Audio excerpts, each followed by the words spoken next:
Hey guys, welcome back to my channel. Today is my 37 weeks of pregnancy update, and Dutchie is here with me to say hello. Say hello. Do you guys remember when she was teeny tiny? Don't bite my face. She was teeny tiny, and I was holding her up in my last pregnancy updates, and I was like, say hi, Dutchie, say hi.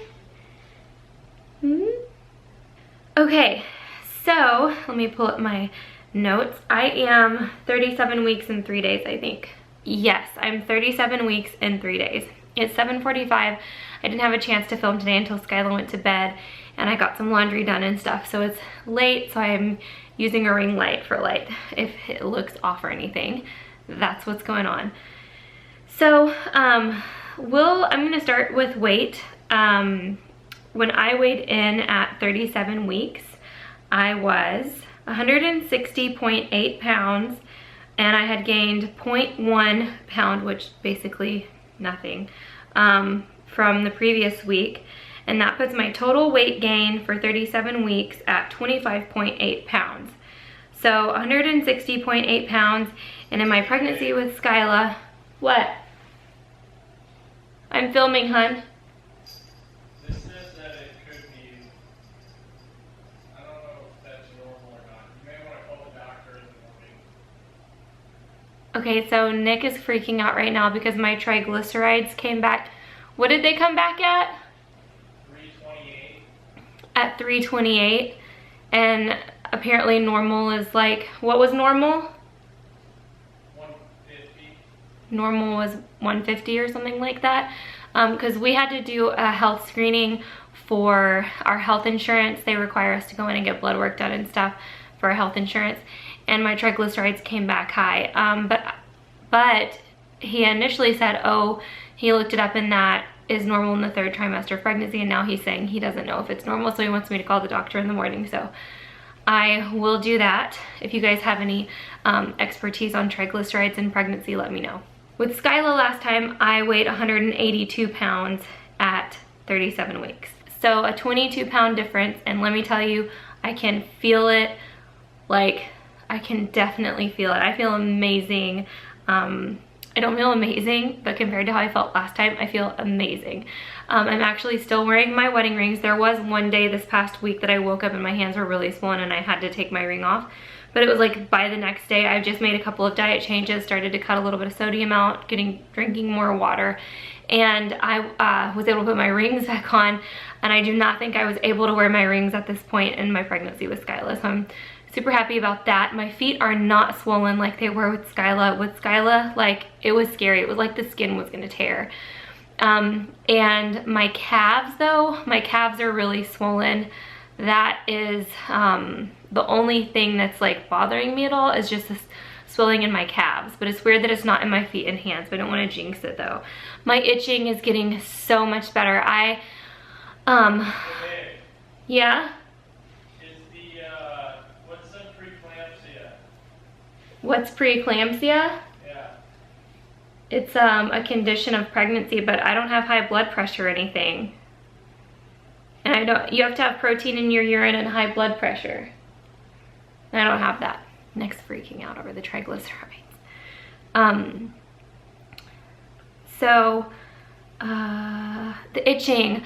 I decided not to get retested for ICP because I felt like my itching has gotten completely better. Okay, not completely better. I still itch, like at night and stuff, but it's nowhere near how itchy it was for a couple of weeks. So I'm feeling so much better about the itchiness.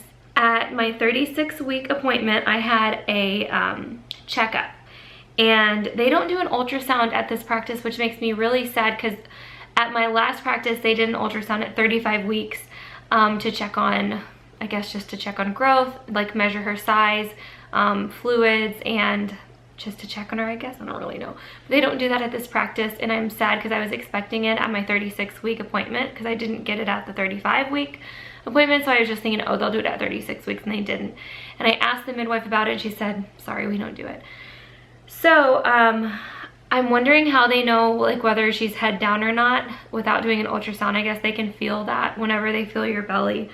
But everything was great. I was measuring 36 weeks, so I was measuring like right on time. And I was only a centimeter dilated. With Skyla, I wasn't dilated at all ever until they started to induce me. So I don't know if that means anything.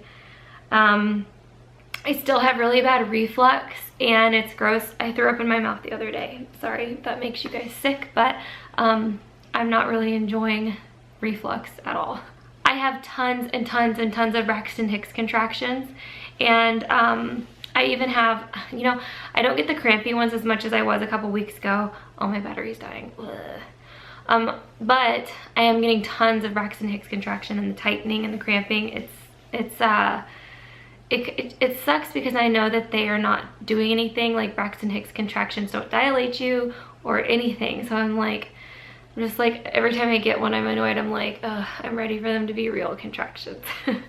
My appetite is all over the place. Some days I'm super hungry. Some days I'm not hungry at all. But some days I've felt like super ravenous, and some days I've just felt not. I don't know. Yeah. She's moving so much this week, and I'm trying to think back with Skyla. I feel like she definitely didn't move this much. Adeline moves nonstop, like really nonstop.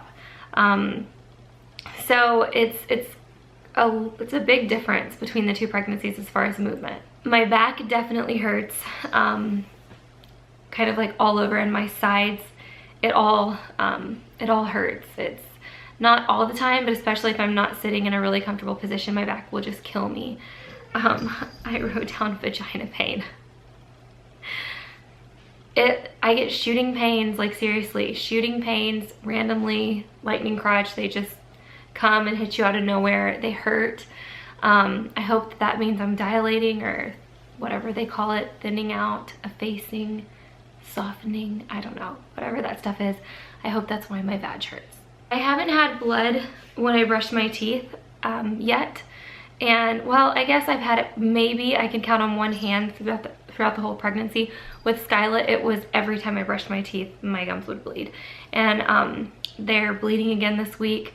I know it's common during pregnancy, but I had tons of it with Skyla. I also had tons of nosebleeds with Skyla, and I think I've had one nosebleed throughout this whole pregnancy. I wonder if that's the difference, just of like a healthier lifestyle. I don't know. So this is kind of like, I don't know how, I've never talked about this before, but we were talking about due dates on Twitter, and someone had brought this up, and I have no idea how this hasn't been brought up in my pregnancy updates. But we went based on my ovulation date for my due date. For like, I gave my original OB my ovulation date to base my due date off of, instead of the date of my last period, or my last menstrual period. Usually they calculate your due date based off the first day of your last cycle, and we didn't do that with this pregnancy. But when I gave her my ovulation date, and then we looked on the ultrasound, I'm not kidding you, every single week she was measuring exactly to a T from what that ovulation date was as far as weeks. And so we kept the due date of November 30th because I ovulated a week later than most people ovulate in their cycle. So if we would have gone off the first day of my last period, I would technically be 38 weeks and 3 days today. But in that case, I probably would have gone over my due date, which would have been Thanksgiving, because I ovulate late. So we have, does that make sense? I don't know if I'm saying it right, but basically like early ultrasounds are the best way to tell the actual age of the fetus, or back then it's a little zygote or an embryo, whatever, I don't know. The size, the earliest ultrasounds are the best way to tell, and it also lined up perfectly with ovulation. So we kept it November 30th, but it could be Thanksgiving if we went by a last miss period. So I'll be interested to see, that was a Wayfair notification. I'll be interested to see how close to my due date, like my actual due date that I have right now, she comes, and just kind of like see how accurate it is. But I'm convinced that that's why people go over their due date, is because they ovulate at a different time. Everyone ovulates at a different time, so the due date is just completely a guess. And I talked about that in my last vlog. But it's like super discouraging if I wouldn't have like known the day I ovulated. I knew because I took ovulation tests, and I would have given my last menstrual period, and then if I would have gone a week over my due date, I would have been like, oh, why am I going a week over my due date? But it's because you ovulated a week later, girl. Got my nails done. They're neutral. I did S&S again. I just decided to give it another try because everybody was saying that it depends on who does your nails on how long they last. And I got them done at a different place last time and they lasted the full 2 weeks. They would have even lasted longer. So I gave it another try. I'm happy. I don't know if I'm gonna do the glitter nails this time like I did with Skyla. If I go in for another one in 2 weeks, I'd be like 39.5 weeks pregnant. So like right before I'm due. That would be nice to get them done one more time before I have her. My boobs are so sore and my nips are so sore. Nick's in the other room probably going, WTF. They just hurt. They're just so painful all the time, and I'm just like, I'm ready. I'm ready to not be in this pain. But then again, once she's born, I'll be breastfeeding and they'll be even more painful and sensitive than they are now. So I guess I need to just like milk these last few weeks before all hell breaks loose in this house, in a good way. In a good way, but like a crazy way where I probably won't be able to see the floor because I'll never have time to clean anything up. But that's pretty much it for this week. I don't really have anything else to update you guys on as far as symptoms, so we might as well just go right into the bump shot.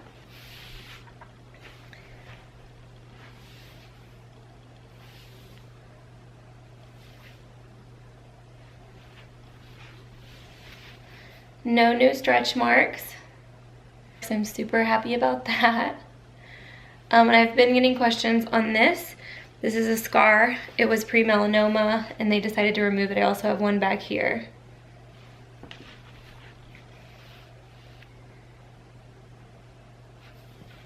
Thank you guys so much for watching this video. Don't forget to give it a thumbs up and subscribe to my channel if you haven't already. Check out the links below and I will see you guys in my next one. Bye.